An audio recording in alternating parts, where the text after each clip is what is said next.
in the old days, the cops pulled up, back when they were actually going after criminals, and somebody beat their kid and knocked their teeth out, well, you're going to get a few lumps on the head on the way to the jailhouse. It's like that Johnny Cash song, he's in the jailhouse now.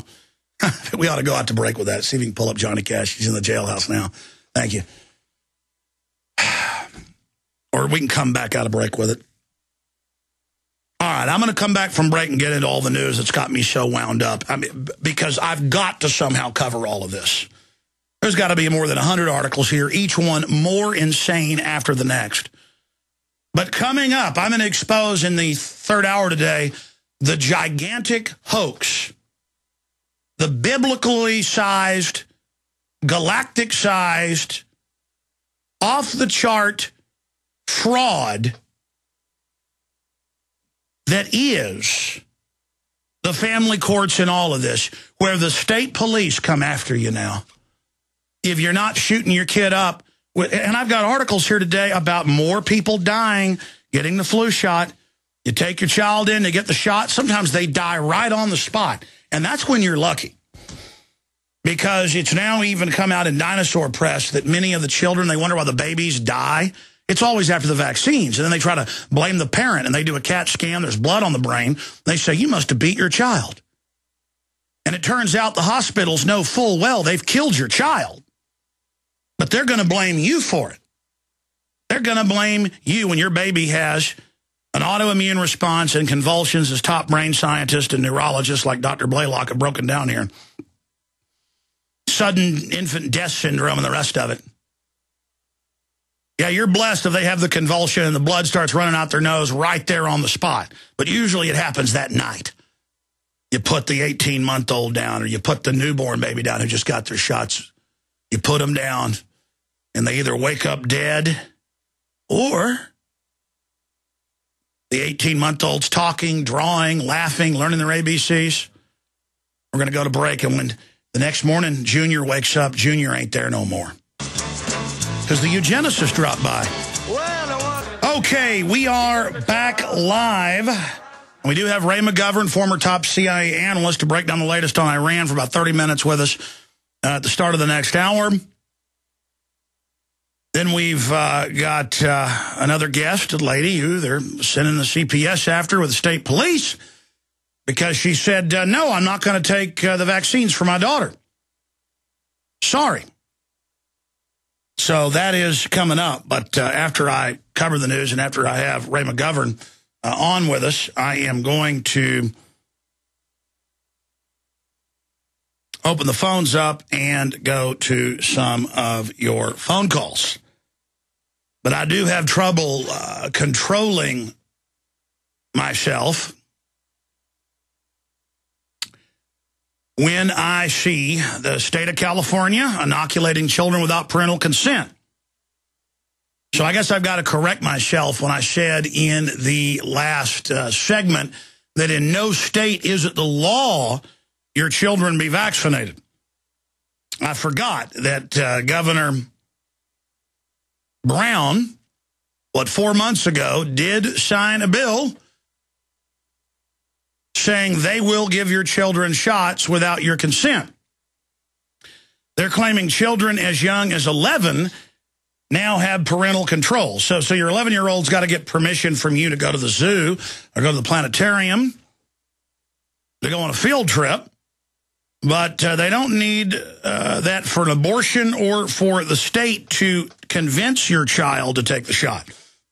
Of course, under common law, can a 20-year-old man convince a 12-year-old girl to have sex with them? No, because even if the 12-year-old says they consent, they're a minor. This is just common sense. But see, the criminal state, the lawless, anti-American criminal state of California says, we're going to give your children shots and we're going to give them abortions, and there's nothing you're going to do about it. Now, previous to that, we have newscasts where they come to your house and order your child vaccinated. And, you know, cops sit there, they got their nightsticks and their tasers. And, of course, the cops do think it's the law. They're like the general public. They don't know their head from a hole in the ground. They could probably barely count to 10, like the fluoride head general population. I don't hate cops. I just hate stupid, ignorant people that'll carry out any order they're given. And it'll ruin your own future. All right, I'm sorry. You know, this is a short segment. I'm going to go to break, and I'm going to try to compose myself.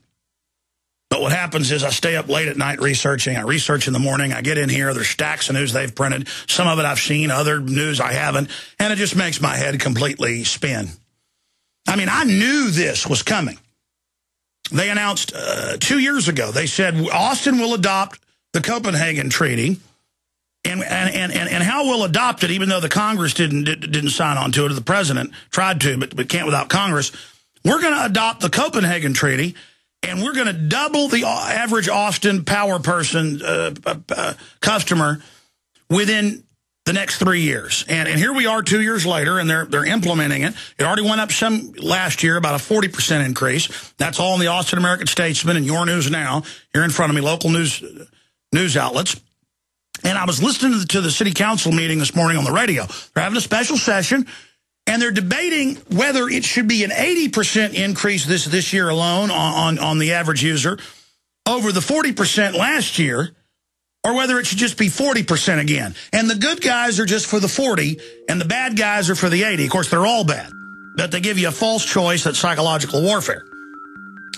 And they admit it's going to bankrupt a lot of people, but that's just the way it is. And they said it's for the earth. That's right.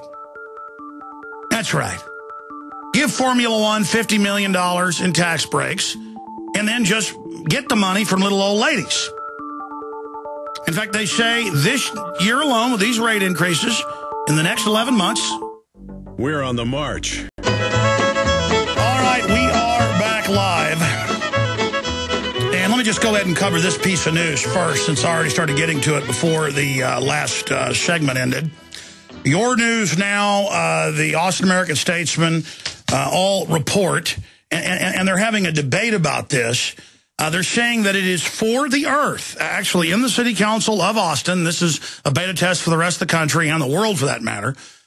In fact, Bloomberg even reports that Austin is the test case to just charge people more for electricity, and they say to teach you to use less so that they can pay to build Formula One racetracks.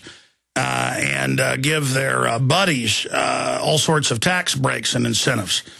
And they plan on raising $160 million extra just this year alone by the 80% tax rate increase for power. Now, of course, government buildings and government affiliate contractors, they're exempt from this. The churches, though, are going to have their rates raised. And they just announce it, and they keep saying, but it's for the earth.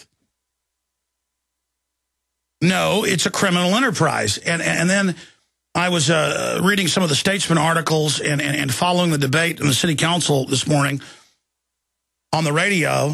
One of the local stations was airing pieces of it, and they were saying, well, people use too much power, and we've got too many power plants in America. And so overall, electric rates have dropped in some areas of the country. We need to do this to teach people that coal and natural gas aren't good options and that we need to use less. I mean, I'm hearing post-industrial world, America having power is bad. Mexico can have all the power plants at once. China can build a couple new ones a week. We can't have any.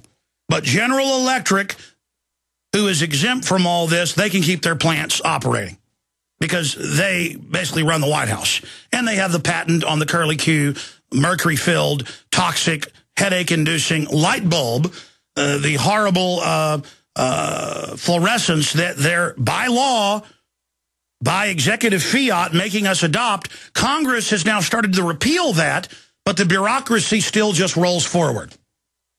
What type of toilet you can have, what type of light bulb. But under BioShield, hundreds of facilities, 36 government, hundreds and hundreds of other subsidiary universities and private firms, weaponizing every zoological and human-transmitted disease you can imagine to airborne with 90+% kill rates. Nobody's worried about that environmentally. Nobody's worried about hundreds of species being spliced with each other, or the honeybees dying, or every study showing GMO corn, potatoes, maize, soybeans within 3 generations just totally mutating, sterilizing, and killing every monkey species, rat species you give it to. And, of course, monkeys, you can get them going on a 5-year cycle. So in 15 years, you can have a 3-generation study. They got them. With rats, you can have that in 1 year, 3-generation study. Of course, humans is a 20-year cycle on average, and we're just now seeing the numbers. Sperm rate almost completely down to nothing. Total collapse, cancer exploding everywhere, absolute bedlam. Just all sorts of diseases, neurological disorders, diabetes off the chart, and we're just a generation and a half or so into this. Can you imagine in 10 years? Can you imagine in 20? And, of course, the corporate dinosaur media will never tell you why this is happening. They'll just tell you, here's drug companies that'll treat the disease the globalists have given you. Isn't that just special and cutesy cake? Yeah, you bet I'm angry. And, in fact, I am so angry right now that I'm not going to blow up, because I've learned that when I don't control myself and I have complete blow-ups, then I don't have energy to work until 8 o'clock at night like I have to this evening. Because I got the TV show tonight, I got meetings, I've got interviews I got to do, I got all this to do, and I cannot explode. But as a primitive human, faced with all this, at a certain point you start getting hopping mad. Because, you know, in 5000 BC or whatever, most problems could be solved by stomping somebody. And so my brain just keeps saying, just give me somebody to stomp. Just show me the enemy. But we're not going to defeat this that way at this phase. We have got to just get people to realize just how evil the government and special interests are and stop being naive.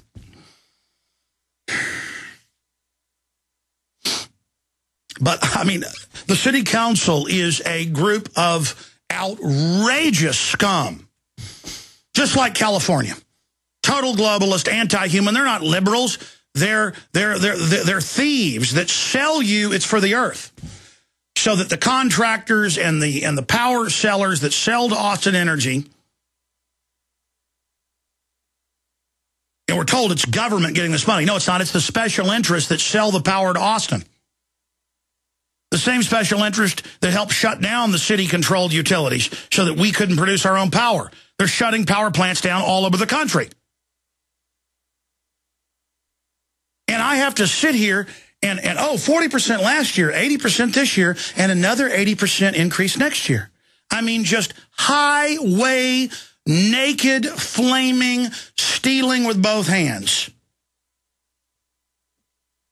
And they're so manipulative. If we can just teach people these tricks, they're on the news going, well, the mayor, says we should only increase it by 40%, not 80%, like the rest of the council wants. And then it's like, oh, the mayor, he's the good guy. He only wants to raise it on old ladies by 40%. How nice of him.